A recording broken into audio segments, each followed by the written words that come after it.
Vedanta, Life and Art of Living. Swami Chinmayananda says, religion is not the personal property of an individual or an institution. Properly understood, it is not a set of declarations made by some strange men with rare powers of vision or some bundles of mysterious rituals or some secret den of ominous conspiracies. On the contrary, it is a complete science of perfect living, whereby society can learn to live peacefully and fully. Earlier, religion rejected science and dug its own grave. Today, science has rejected religion and digging its own grave. We can hear the materialist's sorrow cries from the sorrows of its own creation. Both science and religion should start befriending each other for the benefit of all.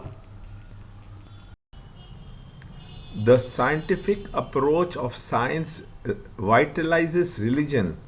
Science's efficiencies in production, distribution cannot alone meet the current demands of population and life and assure greater satisfying happiness for all. There must be support from healthier values provided by religion. All the individuals who constitute the community must learn and live the teachings of self integration. The strength of a nation or the happiness of a community doesn't depend only upon the structure of material resources and the pattern and circumstances available, but also upon the individual members and their mental integration. For example, with a blueprint, a beautiful structure can be built which will be very beautiful to look at, but if the bricks used are not proper, it will soon crumble down like a house of cards and entomb the inhabitants. We have seen all planning crumbling to nothingness due to misjudgment. Redemption. This is possible by a marriage between the secular and the sacred. Independently, the scientists have failed to achieve a scheme of living to provide peace and joy of existence. History is a story of wars and revolutions. Weapons of destructions are being used indiscriminately to kill each other efficiently. Today, peace is a rest between two calamities. Our main preoccupation is to fight, and we rest only when we are tired to get up again to fight.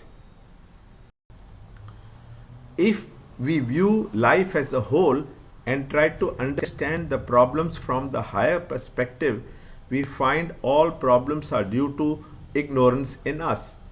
External circumstances and their pattern can never remain the same, irrespective of whether the scheme is formulated by the pen, word, or the sword. As long as we remain ignorant, we are doomed to failure. We cannot ignore the subject unit, the man, made up of mental, intellectual, and spiritual personalities. Is philosophy only a dream of hopelessness? If it was so, we would have thrown it overboard long ago.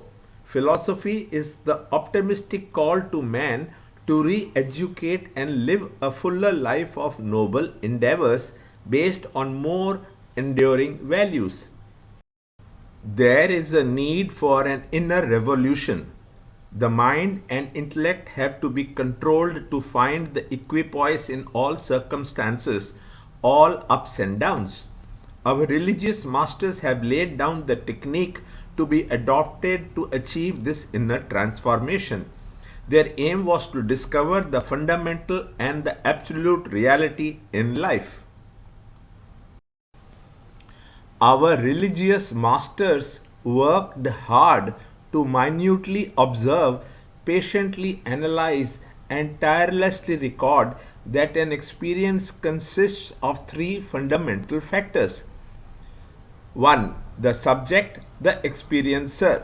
2. The object, the experienced. And 3. The relationship between the subject and object, the experiencing.